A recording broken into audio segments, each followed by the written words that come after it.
دوستو ذرا تصور کیجئے کہ ایک ہی لمحے میں کئی اعلیٰ فوجی افسران اور ممتاز سائنسدان نشانہ بن جائیں اور پھر اس کے بعد پورا ملک اپنے سیکیورٹی پالیسی کو از سر نو ترتیب دینے پر مجبور ہو جائے۔ یہ کوئی افسانہ نہیں بلکہ وہ دعویٰ ہے جس کا انکشاف ایران کے ایک سابق فوجی افسر نے اپنے ویڈیو پیغام میں کیا ہے۔ ان کے مطابق ایک ہی کارروائی میں متعدد ایرانی افسران اور سائنسدانوں کی جان لی گئی اور یہی واقعہ تھا جس کے بعد ایران نے اپنی سیکیورٹی حکمت عملی کو غیر معمولی حد تک سخت کر دیا ہے۔ اب صورتحال یہ ہے کہ اسلامی انقلاب کے رہنماؤں اور ان کے باڈی گارڈ کو موبائل فون یا کسی بھی ایسی الیکٹرانک ڈیوائس کے استعمال سے منع کر دیا گیا ہے جو دشمن کے ٹریکنگ سسٹم کی زد میں آ سکے۔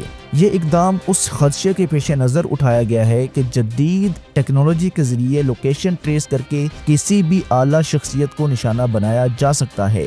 اتنا ہی نہیں بلکہ سپریم لیڈر سے لے کر سپریم سیکیورٹی کونسل کے سربراہ تک تمام شخصیات کے باڈی گارڈز چہروں پر ماسک لگائے نظر آتے ہیں تاکہ فیشل ریکگنائزیشن ٹیکنالوجی کے ذریعے ان کی شناخت نہ ہو سکے اور کسی باڈی گارڈ کے ذریعے قیادت تک رسائی کا راستہ مکمل طور پر بند رکھا جائے۔ الزامات یہ بھی لگتے ہیں کہ اسرائیلی خفیہ ایجنسیوں نے ماضی میں پیجر دھماکوں کے ذریعے لبنان میں ایران کے حمایت یافتہ تنظیم حزب اللہ کے جنگجوؤں کو شدید نقصان پہنچایا تھا اور انہی واقعات کے بعد ایران کی انٹیلیجنس ایجنسیوں نے سیکیورٹی کے کئی نئے اصول نافذ کیے ہیں۔ ایران کے سپریم لیڈر سید آیت اللہ علی خامنائی کو بھی انتہائی سخت حفاظتی حصار میں رکھا گیا ہے۔ وینزویلا کے صدر نیکولس مادورو کے حوالے سے ماضی میں اٹھنے والے واقعات کے بعد یہ سوال بھی زیر بحث آیا ہے کہ کیا کوئی بیرونی طاقت تہران تک رسائی حاصل کر سکتی ہے؟ اسی تناظر میں آیت اللہ علی خامنائی کے سیکیورٹی کسی عام فوجی یا پولیس یونٹ کے سپرد نہیں کیا گیا بلکہ اس کی ذمہ داری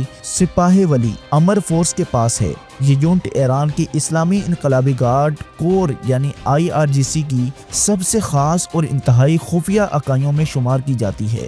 ولی امر کا مطلب ہی ہے حکم دینے والی کی حفاظت ولی فورس، اور ایران میں حکم دینے والے سپریم لیڈر آیت اللہ علی خامنائی ہی ہیں۔ اس یونٹ کی بنیاد 1979 کی دہائی میں رکھی گئی تھی۔ ایران عراق جنگ کے بعد قیادت کو یہ احساس ہوا کہ سپریم لیڈر کی حفاظت کے لیے ایک الگ مکمل طور پر وفادار اور قابل اعتبار فورس ناگزیر ہے۔ تب سے ولی امر فورس براہ راست سپریم لیڈر کے دفتر کے ماتحت کام کرتی ہے اور کسی دوسری ریاستی ادارے کے سامنے جوابدہ نہیں ہے۔ رپورٹس کے مطابق اس فورس میں تقریباً 10 سے 12,000 اہلکار شامل ہوتے ہیں۔ اس میں شمولیت آسان نہیں ہے۔ انتخاب کا عمل کئی مراحل پر مشتمل ہوتا ہے جس میں جسمانی فٹنس، ذہنی مضبوطی، نظریاتی وابستگی اور طویل بیک گراؤنڈ ویریفیکیشن شامل ہوتی ہے۔ صرف وہی افراد منتخب کیے جاتے ہیں جن پر نظام کو مکمل اعتماد ہو۔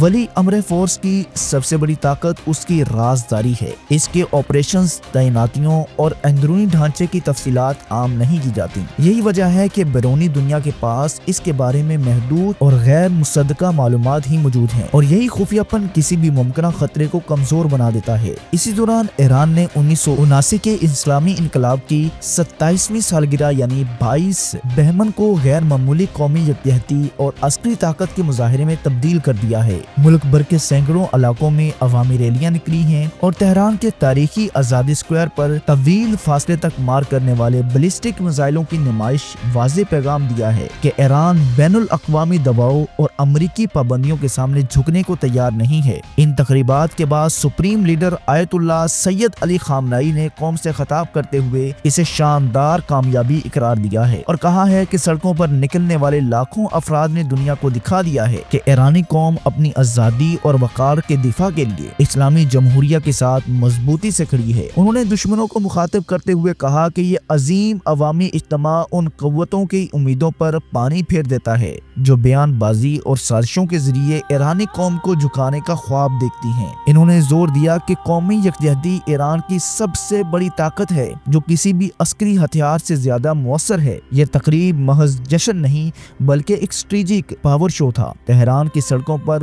حاج قاسم، عماد اور ذوالفقار جیسی جدید ترین بیلسٹک میزائلوں کی نمائش کی گئی ہے۔ ساتھ ہی قومی طور پر تیار کردہ ڈرونز اور کروز میزائلوں نے مغربی دنیا کو ایران کے دفاعی صلاحیتوں کا پیغام دیا ہے۔ ماہرین کے مطابق یہ براہ راست امریکہ اور اسرائیل کے لیے وارننگ بھی تھی، خاص طور پر جو 2025 کے تصادم میں مار گرائے گئے تھے۔ مبینہ اسرائیلی ڈرون کے ملبے کی نمائش نے اس پیغام کو مزید سخت بنا دیا ہے ہے। یہ سب ایسے وقت میں ہوا ہے جب ایران اور امریکہ کے تعلقات اپنی نچلی ترین سطح پر ہیں۔ واشنگٹن میں ٹرمپ انتظامیہ نے زیادہ سے زیادہ دباؤ کی پالیسی کو مزید سخت کیا ہے اور حال ہی میں ایران شیڈو فلیٹ یعنی تیل بردار جہازوں پر نئی پابندیاں عائد کی ہیں تاکہ اس کی معیشت کو کمزور کیا جا سکے۔ دوسری جانب کشیدگی کے باوجود عمان کی ثالثی میں دونوں ممالک کے درمیان بالواسطہ مذاکرات کا دروازہ کھلا ہوا ہے۔ 6 فروری کو مسقط میں ہونے والی بات چیت کے حوالے سے کچھ مثبت اشاروں کی بات کی گئی ہے،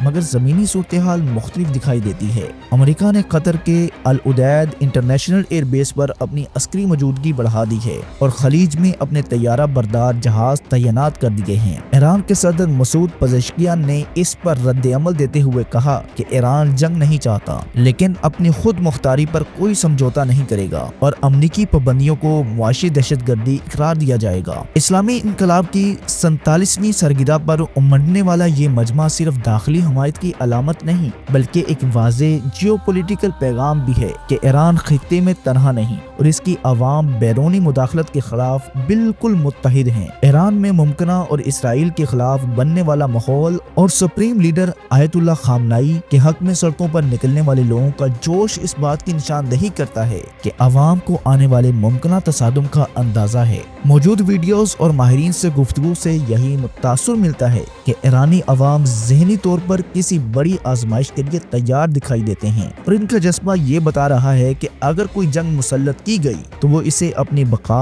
اور خود مختاری کی جنگ سمجھ کر لڑیں گے۔ تو دوستو، آپ کو کیا لگتا ہے کہ یہ جنگ کہاں تک پھیلے گی اور ایران اس میں جیت پائے گا یا نہیں؟ اپنی نیچے کمنٹ سیکشن میں قیمتی رائے لازمی لکھیں تاکہ یہ پیغام کے بارے میں سب تک معلومات پہنچ سکے۔ اگر آپ کو یہ انفارمیشن تھوڑی سی بھی ہیلپ فل لگی ہو تو اس ویڈیو کو لائک کیجیے اور کمنٹ سیکشن میں اپنی قیمتی رائے کا اظہار لازمی کیجیے۔ اللہ ہم سب کا حامی و ناصر ہو۔ السلام علیکم ورحمۃ اللہ۔